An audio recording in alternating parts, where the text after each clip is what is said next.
From Pacifica, this is Democracy Now! I never understood exactly why so many of us were living in low-income housing, struggling paycheck to paycheck, trying to put food on the table for our families and keep a roof over our heads, and being full-time employed. Why was this happening with the largest employer in the world? As Black Friday approaches, Walmart workers and activists are planning another round of protests and strikes at the nation's largest employer on the biggest shopping day of the year. We'll speak with one former Walmart employee fired after last year's Black Friday strike. Then, as the Northeast braces for a massive holiday storm, performance artist Reverend Billy faces up to a year in jail for preaching about climate change and the fossil fuel industry inside a branch of J.P. Morgan Chase. And we'll look at the film Hannah Arendt, chronicling how the famous philosopher covered the trial of Nazi leader Adolf Eichmann. He transported people to their deaths, but didn't feel responsible for it. Once the trains were in motion, his work was done. war seine Arbeit getan. So he can say he's free of guilt, despite what happened to the people he transported? Yes, that's how he sees it. He's a bureaucrat. Your quest for truth is admirable, but this time you've gone too far. But court, you can't deny the huge difference between the unspeakable horror of the deeds and the mediocrity of the man. Mäßigkeit des Mannes. All that and more coming up. Welcome to Democracy Now!, democracynow.org, the War and Peace Report. I'm Amy Goodman.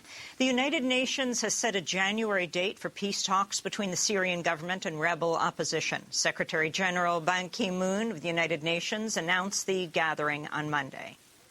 The Geneva Conference on Syria will take place on Wednesday, January 22nd, 2014. At long last, and for the first time, the Syrian government and opposition will meet at the negotiating table instead of the battlefield. Despite the announcement, the opposition Syrian National Council says it'll maintain its precondition for negotiations that excludes President Bashar al-Assad from any political transition. It's also unclear if Syria's key ally, Iran, will be invited to the talks.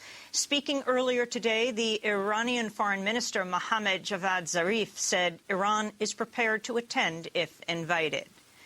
President Obama struck back at critics of the Iran nuclear deal Monday with a speech in San Francisco. Top Republicans and the Israeli government have denounced the agreement since it was reached Saturday night. Obama said opponents of the deal champion tough talk and bluster. If Iran seizes this opportunity and chooses to join the global community, then we can begin to chip away at the mistrust that's existed for many, many years between our two nations.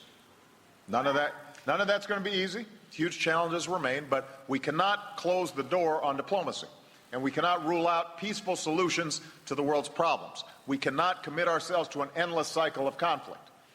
And tough talk and bluster may be the easy thing to do politically, but it's not the right thing for our security. Despite Obama's stance, Senate Democrats said Monday they have not ruled out taking up new sanctions against Iran when Congress reconvenes next month.